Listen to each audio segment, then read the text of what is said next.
ካድሬ ነበረ። ካድሬ ማለት የመንግስት ቃል አቀባይ፣ ወሬ አቀባይ፣ ሰላይ ከዛ ደግሞ ከህብረተሰቡ ጋር አብሮ የሚኖር ነው። ግን ካድሬ እንደሆነ እንዲታወቅበት አይፈልግም።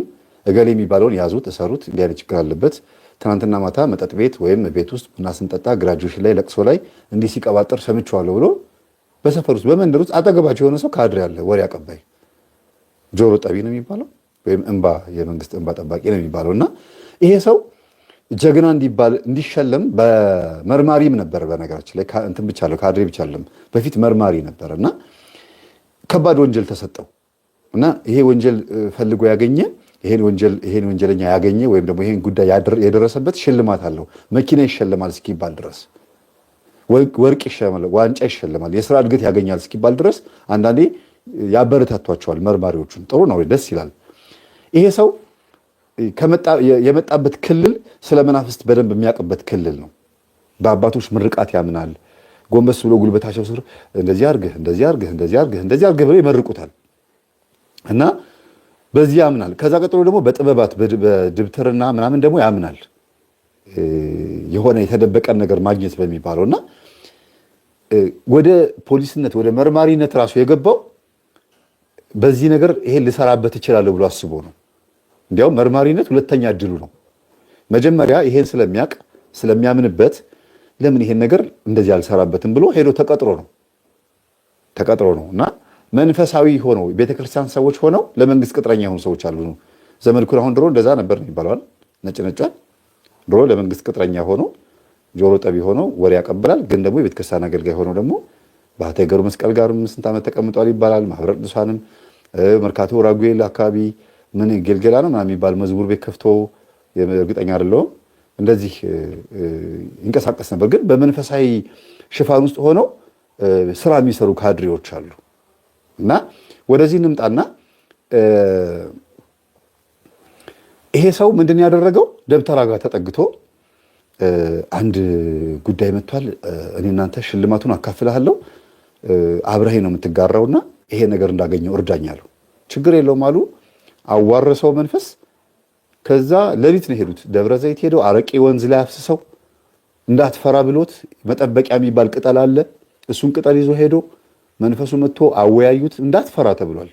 እሺ ብሎ ያው ልማድም ስላለው ከመጀመሪያም ጀምሮ እንዳትፈራ የተባለው መንፈሱ ሰው አይደለም፣ ሌላ ፍጥረት ነው፣ ሌላ አካል ነው፣ ግን ተንቀሳቃሽ ነው። ላይን የሚከብድ ነው የሚለው ሲናገር፣ ላይን የሚከብድ በጣም ግን ውስጤ በጣም ፍርሃት እንዳደረብኝ ስላወቀ ዛሬ አላናግረውም ብሎ ተመልሶ ወደ ባህር ውስጥ ገባ አለ። 7 ቀን ሙሉ እዚሁ ወንዝ ዳር ላይ ካልተቀመጥክ ድጋሚ ሊያገኝ አይፈልግም ብሎት ደብተራው ጥሎት ሄደ። እንዳትፈራ እያልኩ ለምን ትፈራለህ ብሎት ከዛ እንደገና 7 ቀን ሙሉ እዛ ቦታ ላይ በቃ ተቅማጥ እያጣደፈው ብርድ እየመታው ተጨማሪ ልብስ እንኳን እንዳይለብስ ተከልክሎ ማለት ነው ከስራ ቀርቶ 7ኛው ቀን ላይ ደብተራው ሌሊት መጣ፣ በባጃጅ መጣ። እዛ ወንዝ ዳር ላይ ታውቃላችሁ መቼም በሆራ ሐይቅ ዙሪያ ብዙ ጉዳይ አለ፣ ብዙ ችግር አለ። ዛሬ እንዝናና ብለው ሆራ ሐይቅ ደብረ ዘይት ላይ ጫት የሚቅሙ ወጣቶች እዛ ይሄዳሉ አይደለ?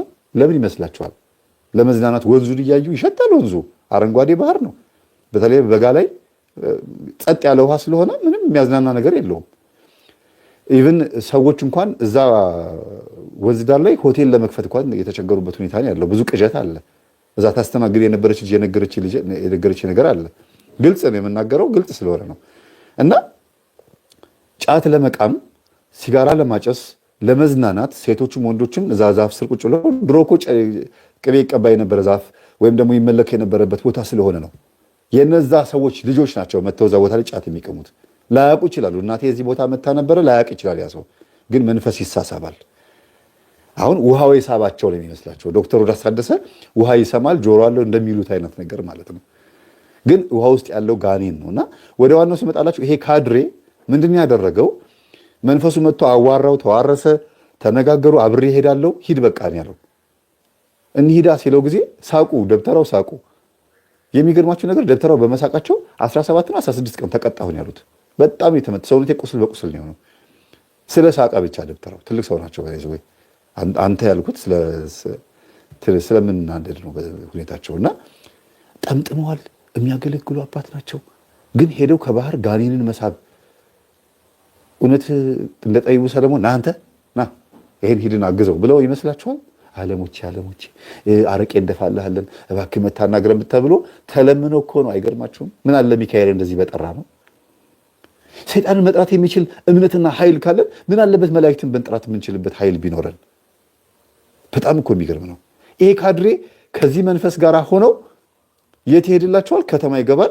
ቀጥታ ቀን አልፈጀበት ማታ አልሆነ በዛው ቀን ቀጥታ የሚፈለገው በመንግስት የሚፈለገው ሰውዬ ቤት ቁጭ በሩ ሲከፈት ቁጭ ብሎ ጫት ይቅምላቸዋል። ያ ሰውዬ እንደዚህ ባለስልጣናት ማዕት ከበውት ምናምን መንግስት የሚፈልገው ሰውዬ ከባለስልጣናት ጋር ያለው ለምን ሲባል ጉዳዩ ይፈጸማል። ማን እንደሚያደርግ አይታወቅም። የሆነ ነገር ሚስጥር ይባክናል። ለምሳሌ ዛሬ ላይ ዶክተር አብይ አህመድ በዝግ ስብሰባ የሚያደርገውን ለኢትዮ 360 ወይ ለሌሎችም ለተቃዋሚ ጋዜጠኞች ዩቲዩበሮች ሊሆን ይችላል ሚስጥሩ የሚወጣበት ከሆነ ሊናደድ ይችላል። ማን ነው የሚያወጣው ብሎ ይህንን ነው መንግስት ማወቅ የፈለገው በወቅቱ መለስ በነበረበት ሰዓት ላይ።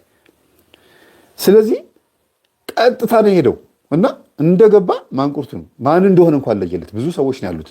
በድግ አደረገውና ሽጉጣቸውን ቀቃቃቅ አድርገው ልቀቀው አሉ ሁሉም። ምክንያቱም ማን እንደሆነ አላወቁትም። እኔ መርማሪ ገሌ ይባላለሁ። መንግስት የሚፈልገውን ጉዳይ ስላለ ለጥያቄ ተፈልጎ ነው። አግኝቼዋለሁ አላለም። ለምን? ሽልማት ስላለው ሁሉም ሊረባረቡበት ይችላሉ። ለጥያቄ ተፈልጎ ነው ጊዜ። ከዛ ወዲያው መሳሪያቸውን አስቀመጡ። ይዞት ወጣ ሄደ። ደብተራውና እሱ በመኪና አገኘኋት እንደተመኘኋት እያሉ እየጨፈሩ እየዘፈኑ ነው የሄዱት። ደብተራውና ልጁ ዘፈኑን ታውቁታላችሁ አይደል? አገኘኋት እንደተመኘኋት ስለተመኘሁሽ አንቺን አገኘሁሽ ምናምን ነገር አይደል? እኔ ብዙም አላውቀውም። ስላገኘሁሽ አንቺን ደስ ብሎኛል። እኔም ለፍቅር የተዘፈነ ሊሆን ይችላል። ግን እነሱ በቃ እየጨፈሩ ሄዱ። አሳደሩት። አስረው አፍዘው በመንፈስ እኮ ነው ያፈዘዙት። ከዛ ሄዶ ለመንግስት አሳሰበ። ያለበትን ቦታ አውቃለሁ፣ ደርሼበታለሁ፣ ኃይል እፈልጋለሁ አለ። ልክ ከአዲስ ቦታ እንደተገኘ አስመስሎ ማለት ነው። የፖሊስ ኃይል የፌዴራል ተሰብስቦ ሄዶ እንደ አዲስ እንደተገኘ ተደርጎ ወደ እስር ቤት ገባ፣ ተሸለመ። ይሄ ካድሬ ማለት ነው።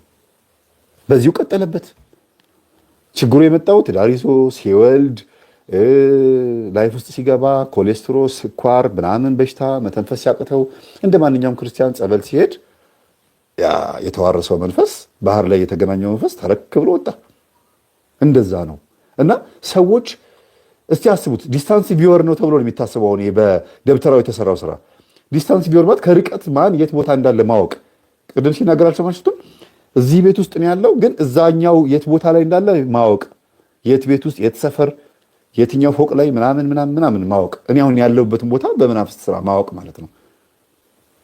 ደብተሮች ይልካሉ፣ እኔ የት እንዳለው ስለሚያውቁ ይልካሉ። ግን በአካል መጥተው አይደለም፣ በመንፈስ ነው። በሬን ስከፍት ከቢሮ በር ከፍቼ ስወጣ እኮ የተገነዘ አይጥ በፌስታል ሰገራ በሬ ላይ ያገኛለሁ። ይሄ ነው ጥበብ፣ ይሄ ነው ድግምት፣ ይሄ ነው የእግዚአብሔር ኃይል።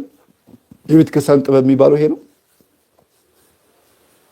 የማይወረወር ኮተት የለም። አሸዋ ይበተናል፣ በር ላይ አመድ ይበተናል። እንትኖቻቸውን ያሳዩናል፣ ችሎታዎቻቸውን። በአንድ አቡነ ዘበሰማያት በ41 ስግደት ይጠናቀቃል።